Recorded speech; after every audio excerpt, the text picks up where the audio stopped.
Hello and welcome to the Charles River Conservancy Parkland Show. My name is Renata von Tscharner. I'm the founder and president of the Charles River Conservancy.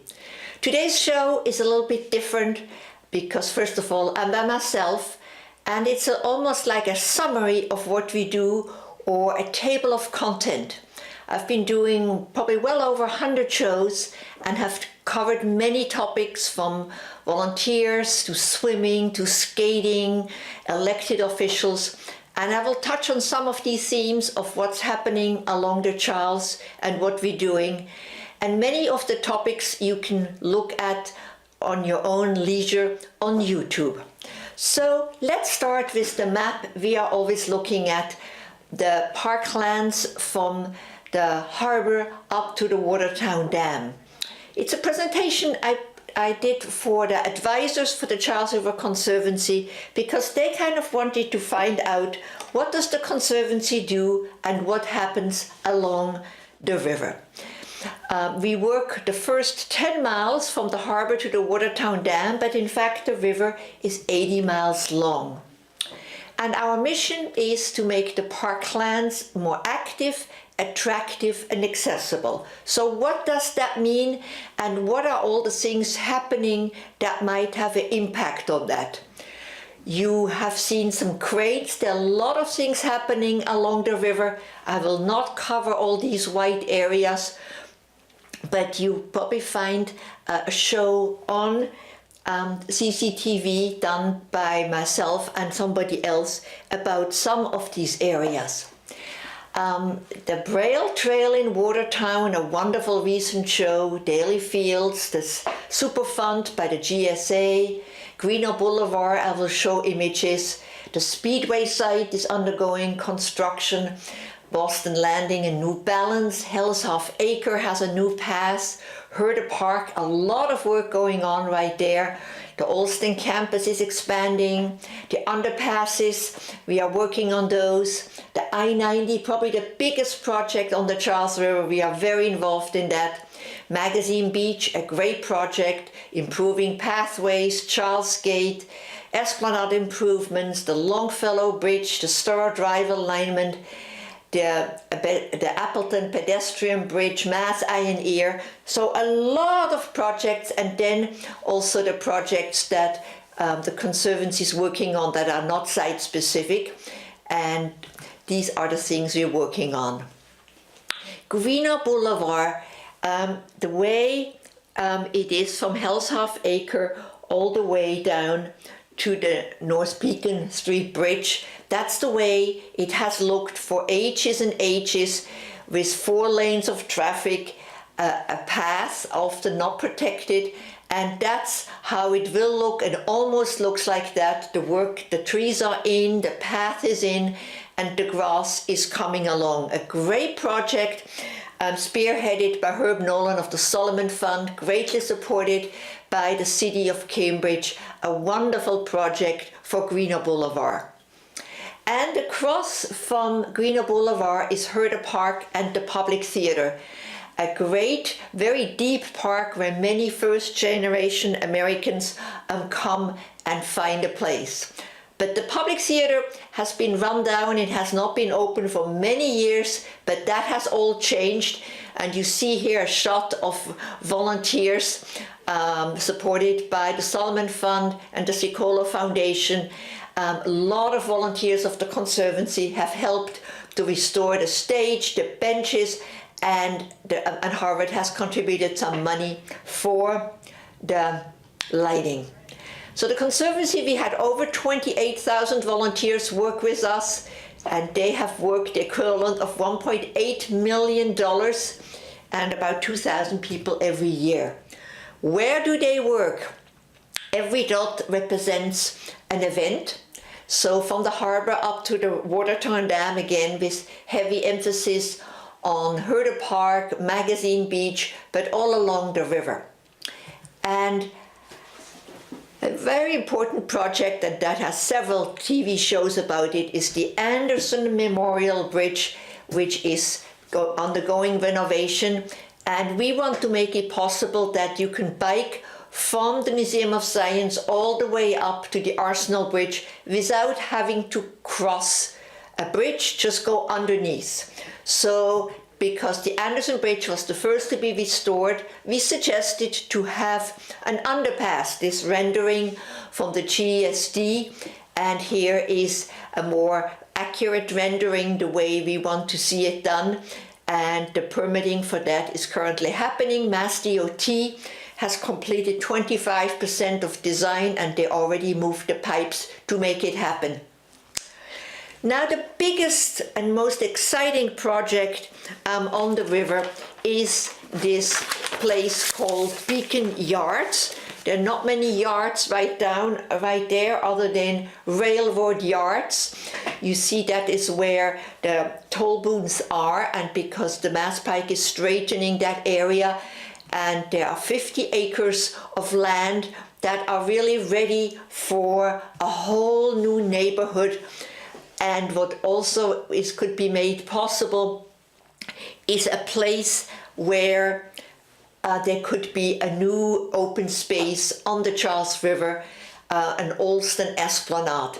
These are some plans that were created, and the Conservancy and many other groups are very involved with Mass DOT and the planning process to see that happening, that this becomes a real place, a real park on the river.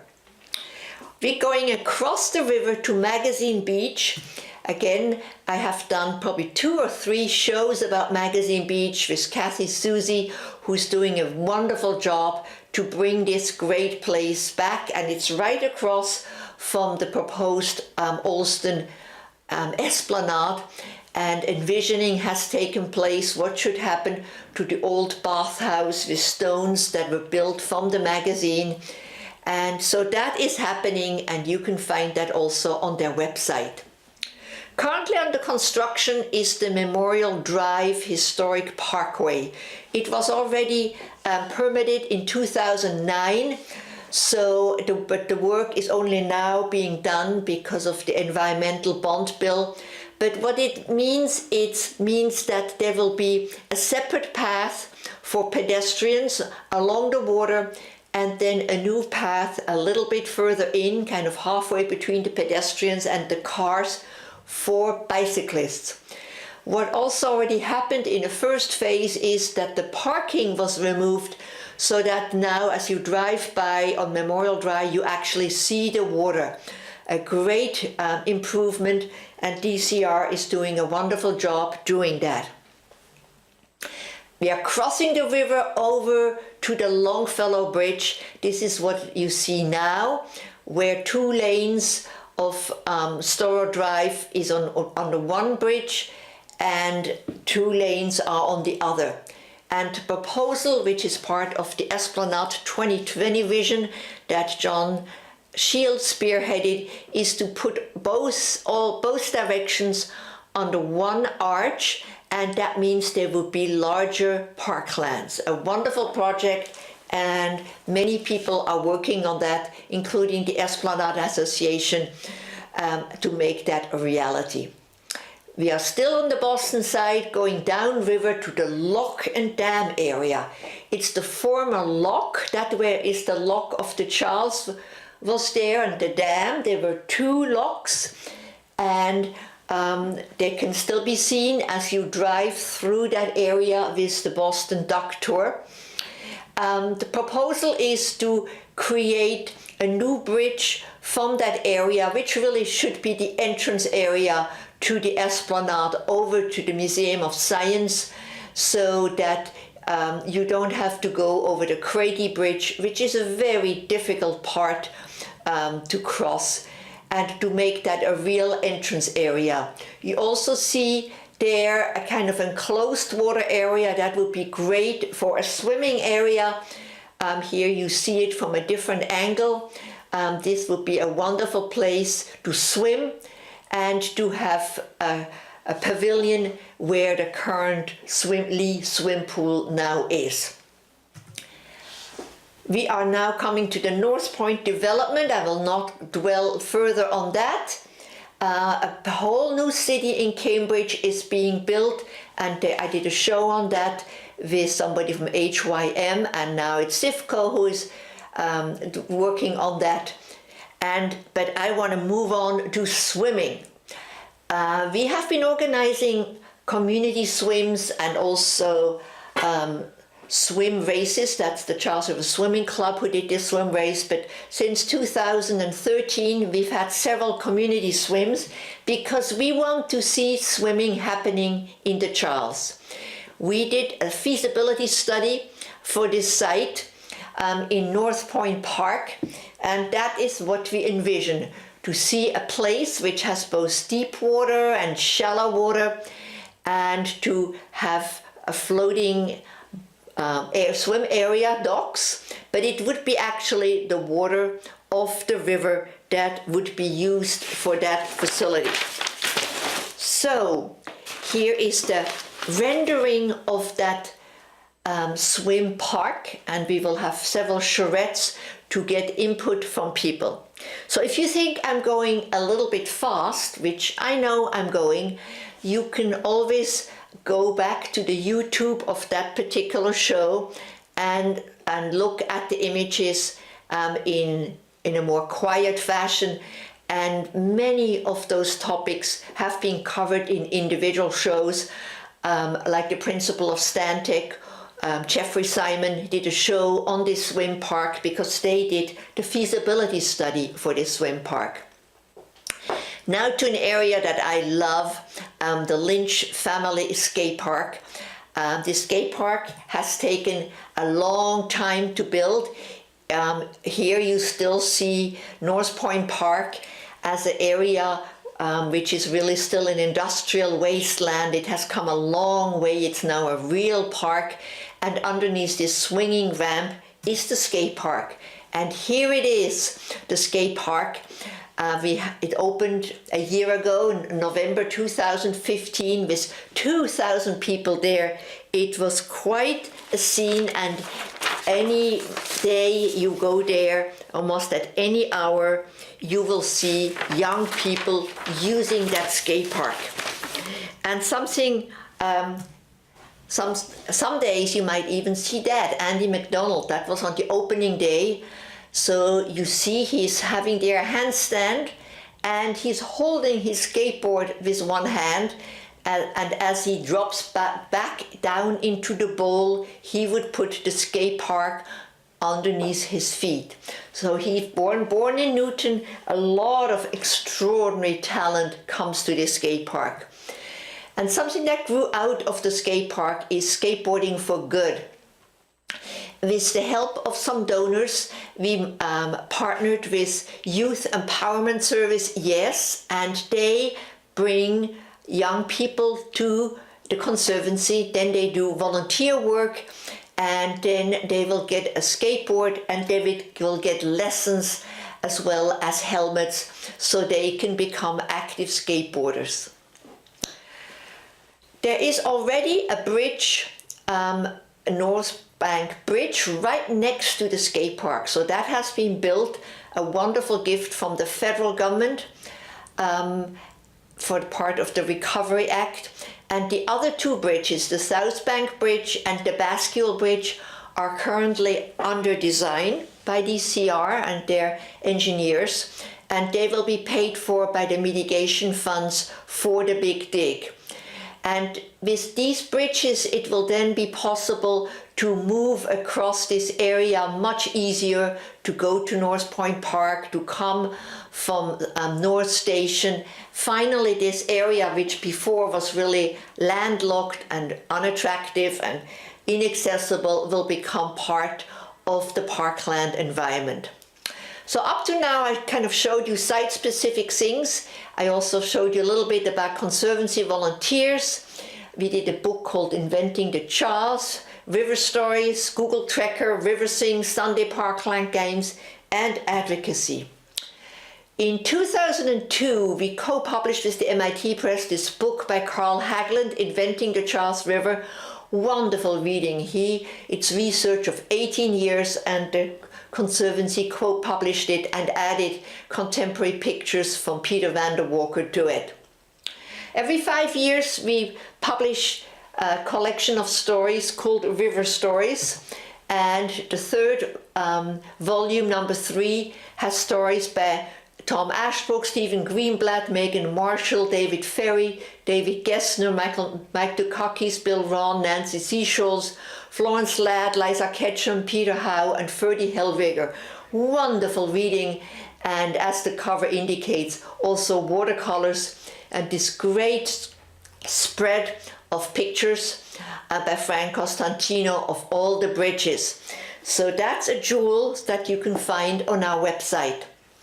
Then we asked authors of River Stories to join us, and on the right is both the author and moderator Tom Ashbrook, who did that, and we did that at Google. That's also on the website. A wonderful evening of storytelling. It was really a love fest about the Charles River, because all these authors, they chose to write for River Stories because they have very strong memories of things that happened on the Charles, things they want to see happen on the Charles.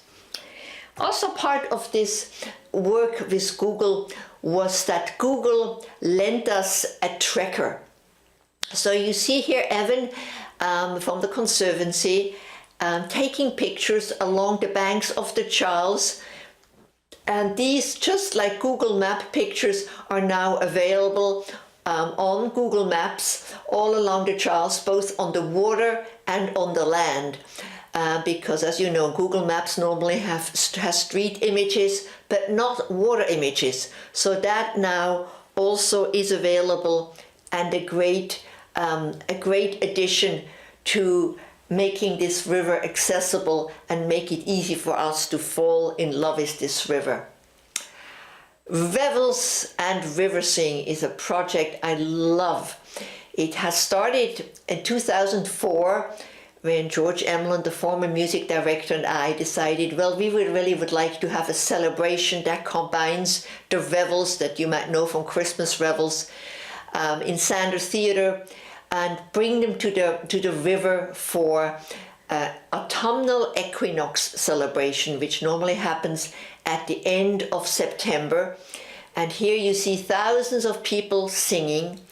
And then when it gets dark, there is a moon and a sun with Stan Strickland on his saxophone coming down the river, a call and response with the people on the shoreline, and Revels has its chorus on the shoreline. It has become a real tradition, 13 years now, and it has been a wonderful celebration of the river, of the seasons, of the community of people who love the parklands.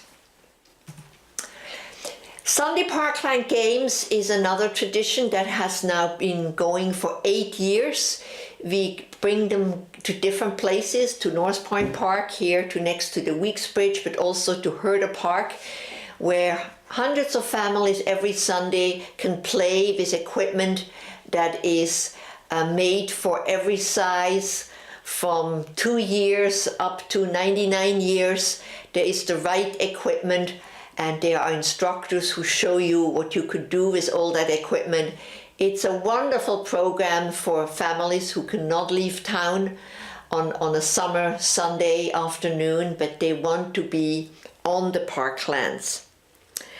So that kind of gives you a bit of an overview of what the Conservancy does. And another important part of our work is advocacy. And of course, we can't do that alone. We have over 30,000 supporters and volunteers to whom we reach out by email, through blog, through Twitter, through Facebook. The wonderful team at the Conservancy, we are 5 full-time people there and very active board members and advisory board members, so we reach out. We're also working with our sister organizations like the Charles River Watershed Association. There are several shows on YouTube that I've done with staff, with Bob Zimmerman and others of that organization, with the Esplanade Association, with the Mystic River, with the Magazine Beach, the Friends of Herder Park. So there are a lot of other organizations that we regularly work with and partner with and have advocacy efforts together, because it's not possible as a small organization to really look at all the many developments that are happening along the river, because there are many letters that need to be written when projects are proposed, and particularly for a project like the underpasses, we have a whole advisory committee that also includes livable streets, Walk Boston, bicycle groups, preservation groups. It's a whole coalition of people who work on such projects. So if you are interested to learn more about the Conservancy, you can go to our website. And as I mentioned, many of these shows have been recorded and put on YouTube. So if you have a moment that you're interested to watch something about swimming or about our volunteer efforts, we have many wonderful videos with our volunteer coordinators, videos with skaters, with the designers of the skate park. So it has been an amazing 16 years since the Conservancy started in 2000. And we have tried to make a difference from the harbor up to the Watertown Dam, to make those parklands more active, attractive, and accessible. And it's always a pleasure to speak to you people in Cambridge, and I know that the YouTube reaches many others, and we're always open to questions and suggestions, because that's how we know what you care about. That's how we know the projects you want to support. And we get our support about a third from individuals, a third from foundations, and a third from corporations. And those corporations are groups that come and volunteer with us, and the employees come, and often they make that a regular event every year, and they enjoy coming back year after year. And then for our advocacy work and some of our projects like swimming or the skate park, we go to foundations and corporations to help us. The skate park was a large corporate gift from Vans that made it possible. It was a $6 million capital project plus $1 million of legal fees from donated by Wilmer Hale, a wonderfully generous gift. And all our efforts are in partnership with the Department of Conservation and Recreation. They own the parklands, they are the stewards of the parklands, the bridges, the river, and every event and every effort, every project, we work closely with them, as well as the elected officials from the state and the Charles River Caucus. And of course, it's important to also include the elected official from the municipalities. So we work with Cambridge's city councils, and as well as Boston and Newton and also Watertown. So this is a glimpse of what the Conservancy does, and it has been a joy to work with so many wonderful groups. And the next image will give you our website and contact information so you can be in touch with us. Thank you very much, and I'll be back with other shows about the Charles River Conservancy Parkland. If you just joined us, my name is Renata von Tscharner, the founder and president of the Charles River Conservancy, and you can find us on YouTube looking up Conservancy or my name and a list of shows on our website. Thank you very much, and have a good evening.